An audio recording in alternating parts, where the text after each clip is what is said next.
Bonjour et bienvenue pour ce nouveau numéro de Tendance de fonds et j'ai le plaisir aujourd'hui de retrouver sur le plateau Guillaume Chieuze, gérant du fonds Odo BHF Active Small Cap. Bonjour Guillaume. Bonjour. Alors, en quelques mots, Active Small Cap, c'est un fonds de conviction centré sur les petites capitalisations européennes au sens géographique du terme et qui pèse quand même plusieurs centaines de millions d'euros. Guillaume, on s'est vu en 2021 déjà, le temps passe.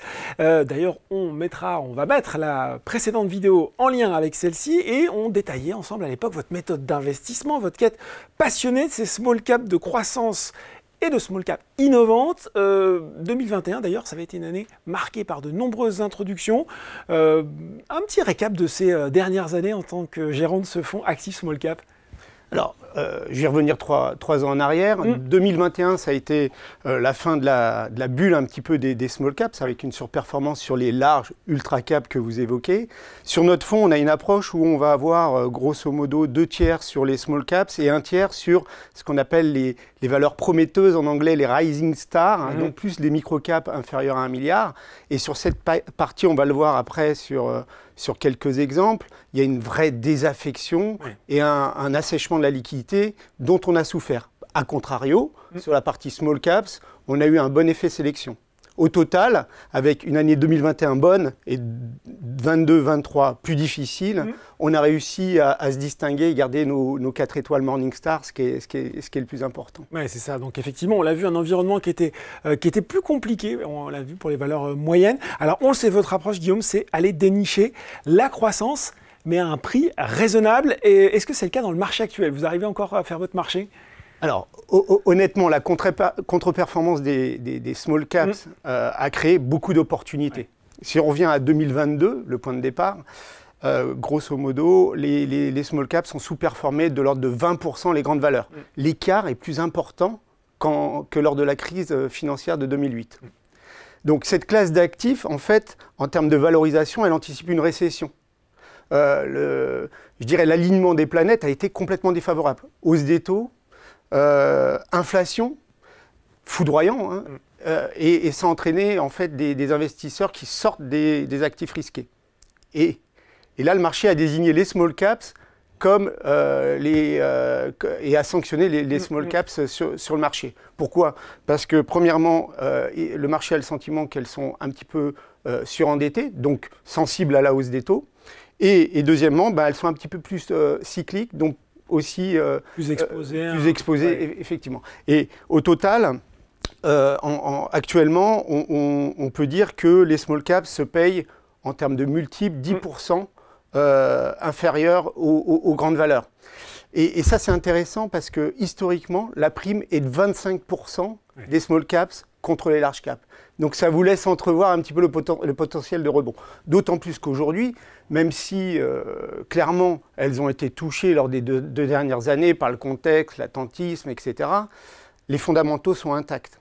Et en 2024, on anticipe de nouveau une croissance des bénéfices par action des small contre les larges, au bénéfice des small caps. Et ça, c'est le vrai catalyseur pour la reprise de la performance et de la surperformance des small caps. Bon, 2024, l'année de la reprise des small caps. Le Graal pour vous, vous l'avez dit, c'est les rising stars, les futurs champions, ceux que le marché n'a pas encore valorisé à leur juste mesure. Allez, sans trahir de secret, forcément, on a envie de connaître. Est-ce que vous pouvez nous citer une ou deux sociétés que vous mettez dans cette catégorie ? Alors oui, notre philosophie, notre méthodologie, c'est d'identifier des futurs champions méconnus, donc sous-valorisés. Eh oui. Alors le premier d'entre eux que j'ai en tête et dont je souhaite parler, c'est Synzan en Suède. C'est le leader de la distribution de lunettes et on pense que le profil de croissance est très largement supérieur au marché et qui va continuer d'accélérer. Alors pourquoi? Parce que l'innovation est au cœur de leur stratégie.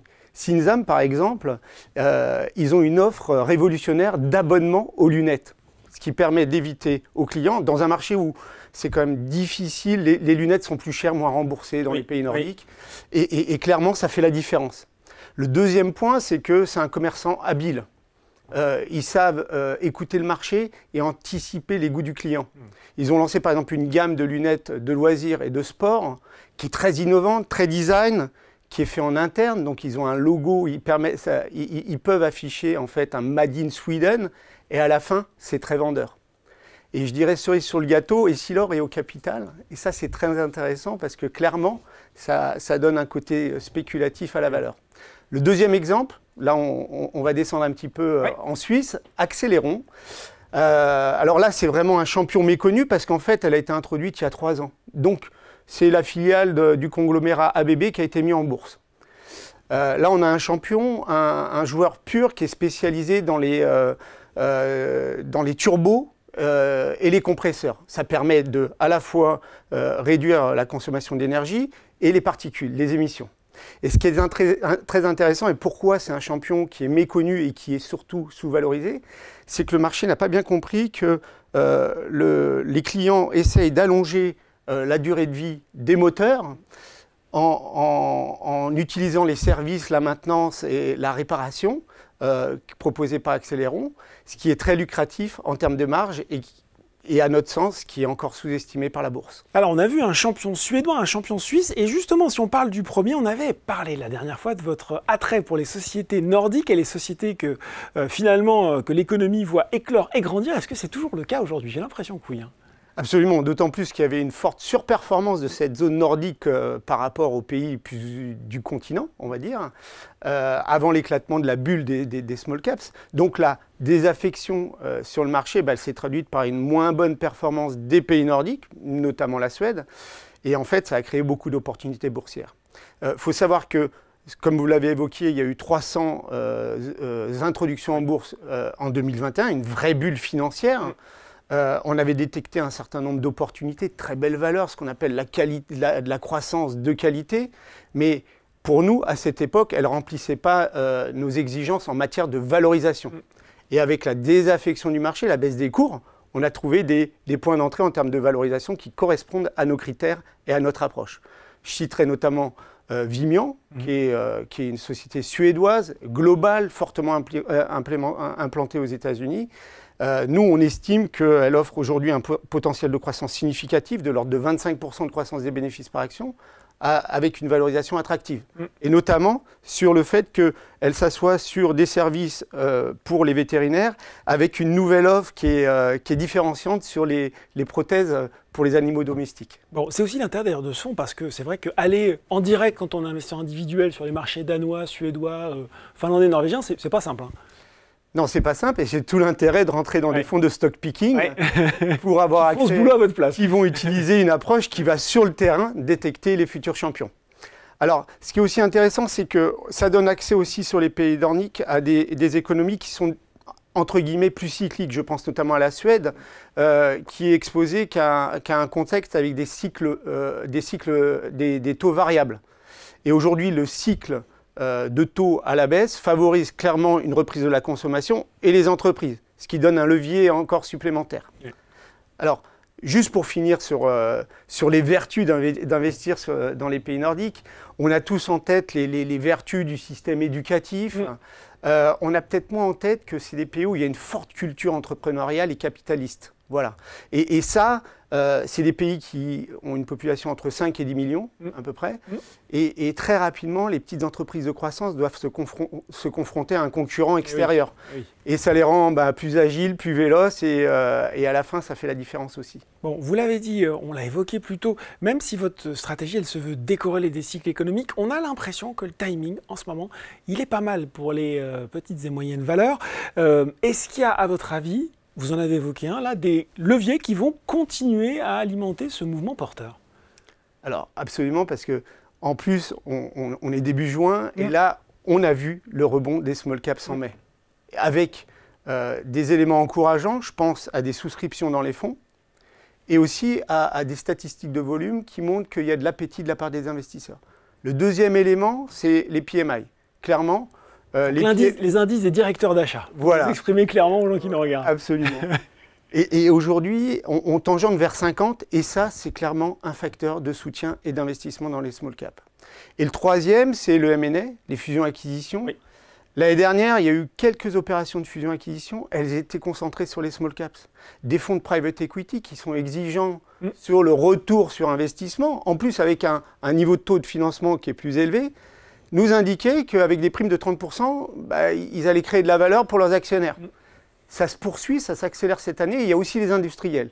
Donc voilà, typiquement un signal d'achat pour les investisseurs sur la composante valorisation et le côté bon marché des small caps. Je vous ai réservé une question tarte à la crème pour la fin, Guillaume. L'IA, bah oui, l'IA, on en parle partout, c'est ce qui a tiré les marchés, notamment américains en 2023. Est-ce que c'est aussi quelque chose qui pourrait bousculer la donne dans votre univers d'investissement? Est-ce qu'il y a des futurs champions européens qui seraient là et dont on n'aurait pas encore conscience? Alors je suis désolé, honnêtement, je pense qu'il n'y a pas de purs champions. Par contre, indirectement, clairement, il y a des acteurs, la cote est profonde, il y a des acteurs en Europe qui bénéficient du déploiement de l'IA. Bon, clairement, il y a des besoins en termes de, je pense à la cybersécurité, aux services informatiques au sens large, à la mémoire. Il y a des acteurs qui vont en bénéficier, mais soyons clairs, les pionniers de l'IA, je pense aux 7 magnifiques américains.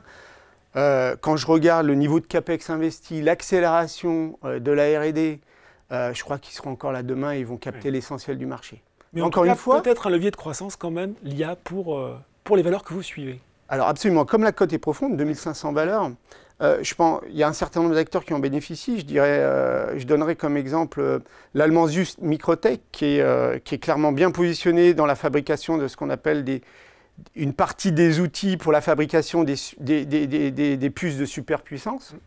Ça, c'en est un. J'ai un deuxième exemple de société en portefeuille, Munters en Suède, qui va bénéficier, lui, des systèmes de diagnostic et de contrôle de l'hygrométrie et de la température dans les data centers. Ah, et ça, c'est clé. C'est important.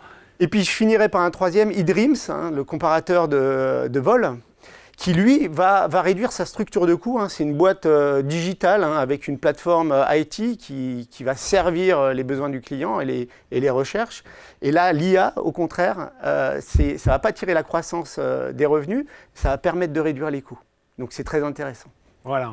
Quand je vous disais que cette recherche des small caps, c'était une passion. Merci beaucoup, Guillaume, de nous avoir expliqué en détail votre philosophie d'investissement. Merci. Et je rappelle son nom, Oddo BHF Active Small Cap, pour profiter du potentiel de croissance des petites valeurs à prix raisonnable. Tendance de fond, c'est fini pour aujourd'hui, mais on se retrouve très bientôt pour un nouveau numéro.